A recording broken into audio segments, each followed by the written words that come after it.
Salut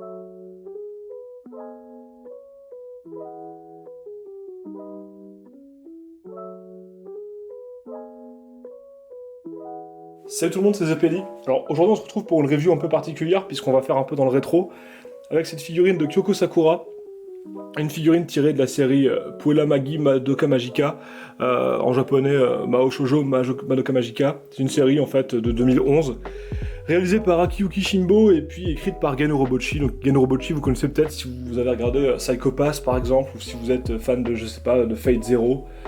Donc un auteur qui est pas habitué en fait à des choses qui seraient kawaii, tout ça. Et là il nous avait fait en fait une série, il nous avait écrit une série de Magical Girls qui justement n'est pas comme les autres. Évidemment c'était réalisé par le réalisateur star de l'époque chez Shaft, à savoir Akiyuki Shimbo, à qui on doit par exemple le Bakemonogatari, voilà, toute la série des Monogatari en fait. Donc si vous êtes un peu branché animé, vous connaissez un peu ce bonhomme là. Donc ici on va s'intéresser au personnage de Kyoko Sakura, qui est un personnage assez secondaire de la série, enfin c'est pas le personnage principal, mais elle fait partie des Magical Girls qu'on voit là-dedans. Et en fait, si je vous en parle, c'est parce que c'est ma préférée. Alors ici on a une version casual et on va regarder rapidement la boîte. Bon, c'est une boîte de Figma, c'est une Figma de génération d'origine en fait. Donc c'était la numéro 190 comme on voit écrit ici. Vous avez ici, voilà, Figma, c'est écrit comme d'habitude Max Factory et puis Masaki Apsi, donc en fait toujours les mêmes personnes qui sont responsables du sculpte. Ici on a la mention Action Figure Figma, donc Puella Magi Madoka Magica The Movie. Alors, parce que c'est une figurine qui serait tirée du film, sachant que le film est en fait un remontage. Les deux premiers films sont en fait des remontages de la série, et le troisième film, lui, est original. Donc, dans la série, elle apparaît aussi dans cette tenue, c'est pas exclusif au film. Au niveau du dessus, on a une pose ici avec un sac de pommes et une pomme à la main. Les mentions habituelles, les mêmes. Sur le côté, ici, juste Figma, voilà, tout ça. Et sur l'autre côté, une autre pose ici qui déborde sur le côté comme ça, voilà. Et derrière, les poses possibles. On voit que, comme d'habitude avec les Figma, elles sont fournies avec un socle et on peut faire pas mal de poses différentes. On a des accessoires qui sont proposés. Ici, une crêpe.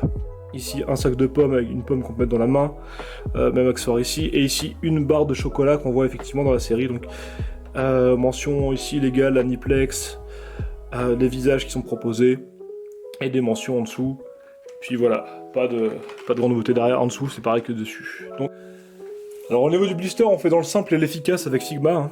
Donc ici, la figurine en pied, donc qui a l'air bien réalisée. Alors, c'est des aplats de couleurs comme d'habitude avec Figma, mais ça colle avec le style du personnage. C'est vrai qu'il y a souvent peu de nuances dans la peinture sur les Figma, mais c'est un peu l'idée, c'est pour coller en fait, à mon avis, au style de l'animé. On remarquera par exemple que sur des choses comme Berserk, où ils ont fait l'effort de faire de la nuance. Ici, on a un visage en colère, et un visage qui a l'air ici un peu énervé, mais moyennement, donc qui correspond à l'expression qu'on voit dans la série. Le sac de pommes, la main avec la pomme à l'intérieur, donc c'est pas une pomme vraiment détachable en fait. Ici la main avec la crêpe, la barre de chocolat et des mains ici jointes. On remarquera en fait que c'est pas tous les accessoires qui sont proposés, puisque dans les anciennes Figma comme ceci, on a et on voit à travers une petite plaquette avec les mains, donc je vais vous montrer ça. Alors, comme je vous disais en fait, ça vient avec ici une petite plaquette pour ranger les mains, et on a donc ici 7 mains alternatives qui sont fournies. C'est tout ce qu'on a en pièces supplémentaires, en plus de celles qui apparaissent dans le blister, mais c'était bien pratique. À noter qu'on nous fournit avec les Figma un petit sachet, comme ceci, où on peut écrire ici le nom du personnage, pour pouvoir retrouver les accessoires sans problème, quand on range dans un petit meuble prévu à cet effet. On nous donne avec le socle habituel Figma, c'est-à-dire voilà, socle engravé, marqué Figma dessus, on le voit par transparence, le bras articulé, et on a ici une petite pièce supplémentaire qui sert à l'accrocher pour faire des poses sautées par exemple. Donc tout ça évidemment, ça montre qu'il y a quand même une volonté de faire quelque chose d'assez complet. On a une notice qui nous précise quelques petites choses, alors notamment le contenu, pour être sûr que c'est complet, donc vous avez ici les 2 visages alternatifs, les 7 mains en plus de ce qui apparaît dans le blister, et on a également ici une notice qui explique que, en fait, on peut quand même, si on veut, détacher la pomme, voilà, mais on voit qu'il y a un peg à l'intérieur de la main pour fixer, et ici on nous précise comment on peut faire pour tenir la barre de chocolat. Voilà, donc c'est une notice sommaire, mais bon, ça peut être utile éventuellement pour être sûr de ne pas faire de conneries avec votre figurine. Alors au niveau de la figurine en elle-même, on a une figurine qui, debout, mesure environ 13 cm. C'est une figurine qui est plutôt bien réalisée, donc comme je vous disais, effectivement ici, pas de nuance de peinture, puisque on reste fidèle à l'animé. L'animé est réalisé à partir d'un plat de couleurs. Donc les couleurs sont vives, et les couleurs sont fidèles à ce qu'on voit à l'écran. On remarquera que les cheveux sont finement sculptés, ils sont articulés. Ça c'est intéressant, hein. La mèche ici est articulée. Au niveau du cou c'est articulé, on fait ce qu'on veut, même chose ici au niveau des épaules, le bras, on a du ball joint de partout, on fait exactement ce qu'on veut avec. Toutes les poses que vous avez vues dans la série, on peut les faire. Seul petit défaut éventuellement, c'est que les pieds sont pas divisés, donc on n'a pas l'articulation des orteils. Mais bon, on peut vraiment s'en passer pour le coup, puisque c'est pas forcément ce qui correspondrait même au style de la série. Donc une figurine bien réalisée. On peut regretter par contre évidemment que c'est une Figma de première génération, donc regardez au niveau des mains, c'est un peu disgracieux ici parce que en fait les mains sont sur peg. Le peg il est pas dans le bras, il est directement sur la main. Donc c'est vrai que c'était pas le plus esthétique. Mais franchement, je trouve que c'est pas un réel problème. Sauf si vraiment vous êtes dégoûté par les articulations, mais si vous n'aimez vraiment pas les articulations, pourquoi vous achetez des Figma en fait? Ça c'est la question qui se pose également. Je pense que les gens qui me disent oui, mais j'aime bien les figures articulées, mais quand on voit pas les articulations, bah pourquoi vous faites du jouet? Achetez-vous autre chose quoi, il y a des statuettes sinon. Mais bon, voilà. Donc je vais vous montrer ce qu'on peut faire avec en termes de pose, mais nul doute qu'on peut faire presque tout ce qu'on veut avec, puisque c'est une Figma et que la sculpture ici est simple, donc il n'y a aucun obstacle au niveau des articulations.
Alors en termes de bilan, que dire de cette figurine? On a un certain nombre de points négatifs, en fait deux.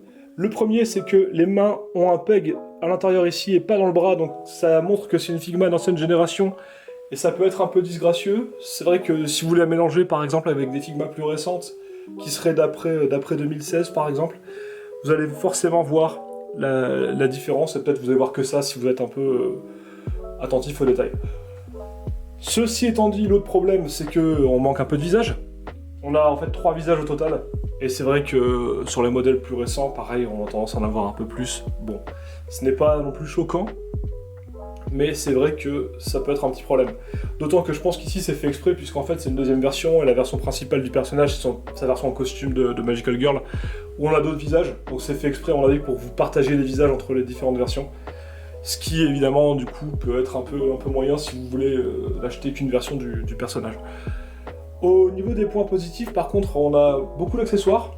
On a un nombre de mains qui est assez impressionnant puisqu'on a 7 mains supplémentaires en plus des 2 points fermés et des mains qui servent à tenir les accessoires présents ici. Donc c'est vrai que ça c'est un point positif parce que ça permet beaucoup de poses différentes. On a également un jeu d'articulation qui est vraiment très suffisant. On fait ce qu'on veut avec le personnage, il n'y a rien qui vient le bloquer. Et ils ont pensé aussi à faire une figurine bimatière, puisqu'en fait on a un plastique beaucoup plus souple pour l'espèce de gilet qu'elle porte. Ce qui fait que par exemple ici, ça ne gêne pas l'articulation, puisqu'en fait juste le gilet il est assez souple pour bouger avec la jambe. Donc ça c'est vraiment confortable, surtout qu'on sait que ça arrive sur certaines figurines, Figars, Figma ou autre chose du même style, que ça soit en dur, et que du coup ça limite totalement l'articulation. Ici ils ont réussi à éviter cet accueil là, et c'est franchement agréable. On notera aussi l'articulation des cheveux. Ça aussi, ça c'est quelque chose qui est vraiment, vraiment bien. D'autant que ça permet de faire des poses très dynamiques. Et comme évidemment on reconnaît le style d'Akiyuki Shinbo entre mille au niveau de l'animation, on remarquera justement qu'il a tendance à faire des poses dynamiques avec les cheveux qui bougent. Donc là, on peut faire ce qu'on voit dans l'animé. Ça c'est vraiment, vraiment luxueux pour le coup et on est vraiment content de l'avoir. Également, ce qui est très positif, c'est qu'on reconnaît au premier coup d'œil le personnage de la série. C'est ultra fidèle. Même si je vous disais les couleurs sont des aplats, justement, ils n'ont pas voulu faire les malins quelque part et rendre le truc un peu plus réaliste en faisant des ombrages ou quoi, parce qu'il n'y a pas d'ombrage en fait sur la série. Donc c'est rendu tel que ce qu'on voit dans la série télé et il n'y a aucune liberté qui est prise avec. Et ça, c'est vraiment, vraiment aussi un point positif pour moi. Donc, pour conclure, je dirais que c'est une figurine qui est franchement parfaite dans ce sens-là, pour sa fidélité, et évidemment, pour l'époque, on pouvait pas faire mieux. Juste ce problème des mains, mais c'est pas non plus rédhibitoire, je pense. Donc, c'est une figurine que je vous conseillerais de prendre si vous pouvez la trouver à un prix décent, puisque bon, elle était sortie à 3619 yens, et ces figurines-là de Madoka ont tendance à devenir un peu plus rares maintenant sur le marché. Ceci étant dit, au Japon, elles ont pas forcément monté beaucoup de prix. C'est un peu compliqué de s'y rendre au Japon en ce moment, donc évidemment vous n'allez pas pouvoir, à mon avis, l'acheter facilement, mais bon. Mais si à l'occasion d'un voyage, si vous trouvez, je sais pas, au pif sur internet, sur eBay ou autre plateforme, vendue du Japon, la figurine a un prix, on va dire, inférieur à 40 €, je dirais que ça vaut le coup. Par contre, évidemment, au-dessus, bon, bah, ça peut piquer un peu, puisqu'évidemment, c'est une figurine un peu vintage. Mais bon. Je suis pas du tout objectif pour le coup, puisque je pense que dans la série, c'est le personnage qui m'avait le plus marqué. Donc, je pense que, voilà, si vous êtes comme moi, vous aurez sûrement là de vous jeter à votre collection. Mais évidemment, peut-être, voilà, ça vaut peut-être pas le coup de se lancer dans la collection de Figma par ce personnage-là, si c'est vraiment pas le personnage qui vous intéresse. Et si vous préférez faire uniquement les personnages principaux, par exemple, si vous voulez juste Madoka elle-même. Donc c'est vrai que ça peut être un choix aussi. Bon, on se retrouve bientôt sur la chaîne pour parler d'autres figurines et puis peut-être d'animés. Salut!